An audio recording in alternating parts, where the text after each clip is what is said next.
ask you about Iran, sir?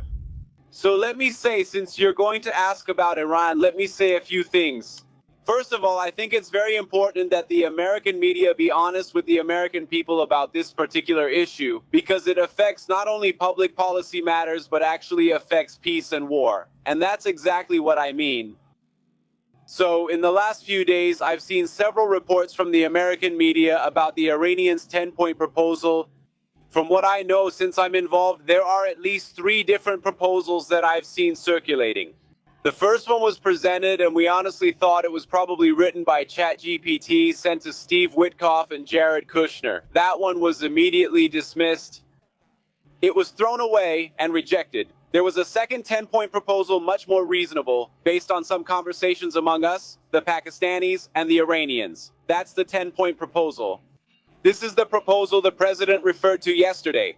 Honestly, I've already seen a third 10-point proposal, even more maximalist than the first one, circulating on various social media channels. Now, what's interesting about all this is that I've seen several outlets, like the New York Times, CNN, and others, report and comment on it. The original 10-point proposal based on little more than a random guy in Iran sending it to the country's public television. And then, they say that this somehow represents the government's negotiating position. It's the equivalent of someone, let's say a Democratic city councilman in Boise, Idaho, saying something absurd, the local public TV broadcasting that absurd statement, and then the New York Times publishing it as if it were the position of the President of the United States. That doesn't make any sense. What's happening in Iran is that you clearly have the government's position, which is to negotiate with the United States. In the United States, you hold the office of President of the United States, which is to send negotiators to Pakistan and participate in that negotiation in good faith.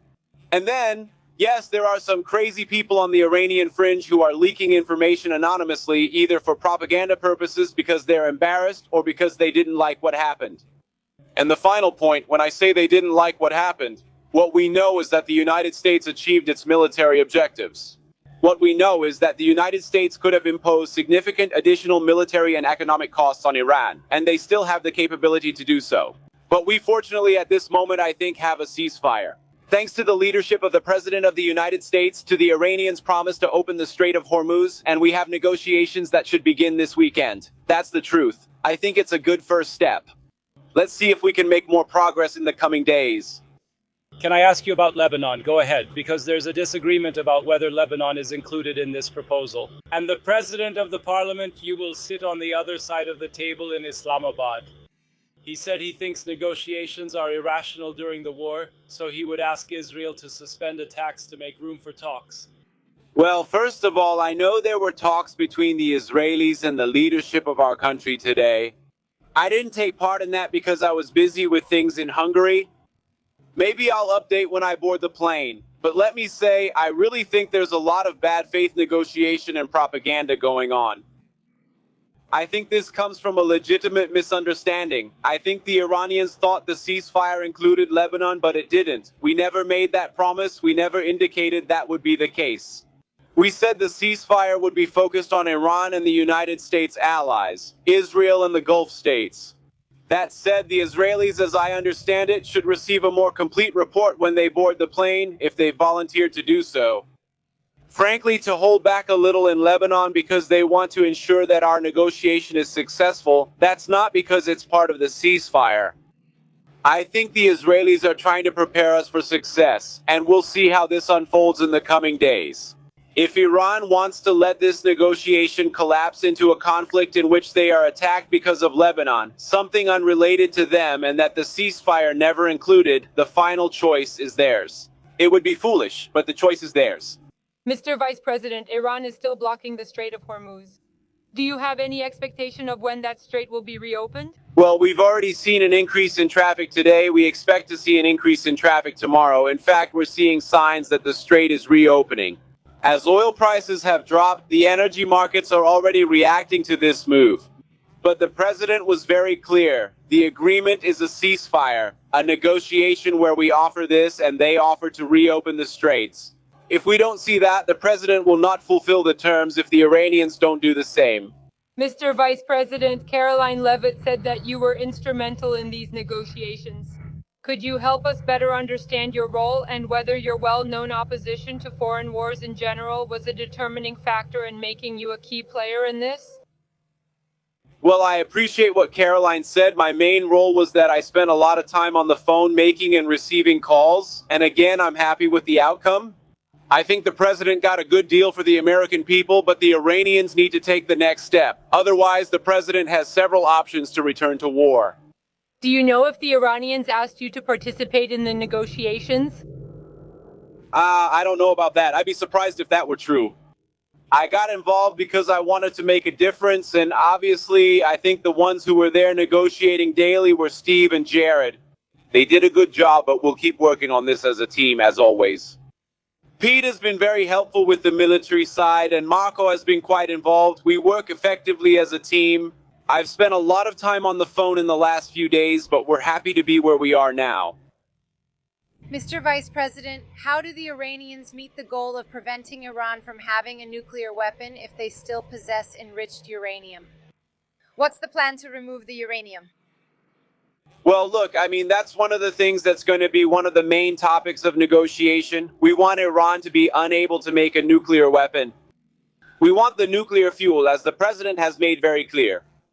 Again, the way to think about it is that the United States has certain demands and things we want. The Iranians have things they can gain through negotiation. The more they concede to us, the more they will get out of this negotiation. The president mentioned sanctions relief. There's talk about economic partnerships and similar topics. That won't happen unless the Iranians firmly commit to stopping the development of a nuclear weapon. The president holds all the cards. We have a lot of influence and many things we can do, but right now we're in a good position. The threat of wiping Iranian civilization off the map is still on the table, and it's fair to keep 90 million Iranians under that threat because of the actions of their leaders. The leadership is responsible for the situation in Iran.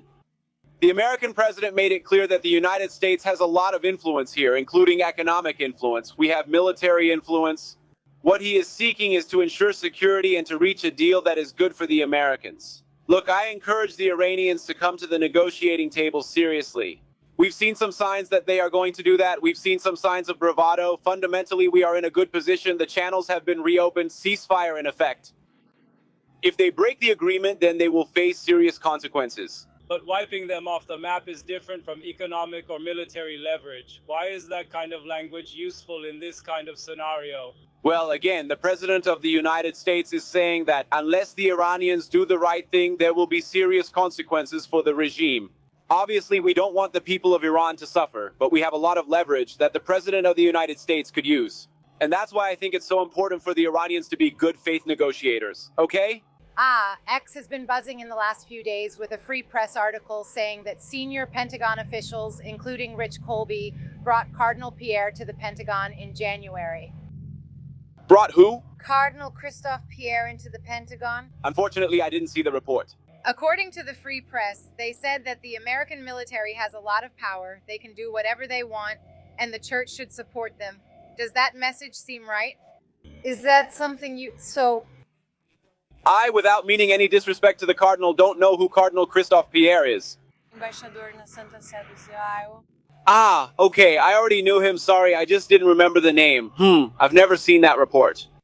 I would like to talk to Cardinal Christophe Pierre and our people to understand what really happened. It's always bad to comment on unconfirmed stories, so I won't do that now. Mr. Secretary, regarding the issue of Iran's enriched uranium, do you see a scenario in which the government would agree to allow Iran to continue enriching uranium for civilian nuclear purposes? Well, look, what the president said is that we don't want Iran to have the capability to build a nuclear weapon. The president reiterated that he does not want Iran to enrich uranium to obtain nuclear weapons and that they should give up the fuel. We will demand this in the negotiations and see what concessions Iran will make. If they make a good faith effort to give us what is necessary for a successful negotiation for the safety of the American people, there is a lot at stake on the other side. If they don't give us what we need, things will get worse. But I'm optimistic that the Iranians will be smart and negotiate in good faith. And your negotiating partner in Iran, I know Kevin kind of already asked about this, but he's basically saying that they don't trust Zua because He tweeted that 3 of the 10 points on the ceasefire framework have already been. They don't trust Zua. What do you think about him tweeting that before the negotiations? So I actually found it interesting because I saw that tweet from Galabaf just a few minutes ago, and let me say a few things. First of all, he said there are some points of disagreement before the negotiation. Well, that must mean there are many points of agreement because there's a 15-point plan circulating. If he's frustrated with 3 issues, that actually indicates there's a lot of consensus. That's the first point. Second point, to answer each of these issues, and I read everything very carefully, let me say the following. Actually, I wonder how good he is at understanding English because some things he said didn't make sense in our negotiations. But about the 3 points. First, he talked about an alleged attack in Iran as a violation of the ceasefire. Ceasefires are always complicated. 1 hour after the president announced the ceasefire, the Iranians fired several missiles. Israel responded right after. Just like Gulf Arab countries, that's how a ceasefire is. No ceasefire happens without a bit of turbulence. What we made very clear is that we want to stop the bombings. We want our allies to stop the bombings, and we want the Iranians to do the same. We're seeing signs that things are moving in the right direction, but it's going to take a little time. The second thing that Golubov said, which again I found fascinating, was how he said we refuse to give up the right to enrichment. And I thought to myself, you know what? My wife has the right to go skydiving, but she doesn't jump out of a plane because she and I have an agreement that she won't do that because I don't want my wife jumping out of a plane. We don't worry too much about what they claim they have the right to do. We care about what they actually do. And I think the president has been very clear about the issue of enrichment. Our position on that hasn't changed. I think the third thing he said was, it was Lebanon, right? Again, I think it's an understandable misunderstanding, but neither we nor the Israelis claim that this would be part of the ceasefire. Once again, we are working to resolve these issues. Fundamentally, we are on the right track. We have a lot to do. There is a lot that the Iranians must accept in this negotiation, but we have a strong hand and we are going to play it. Well, thank you all. Have a safe trip home. Not happening.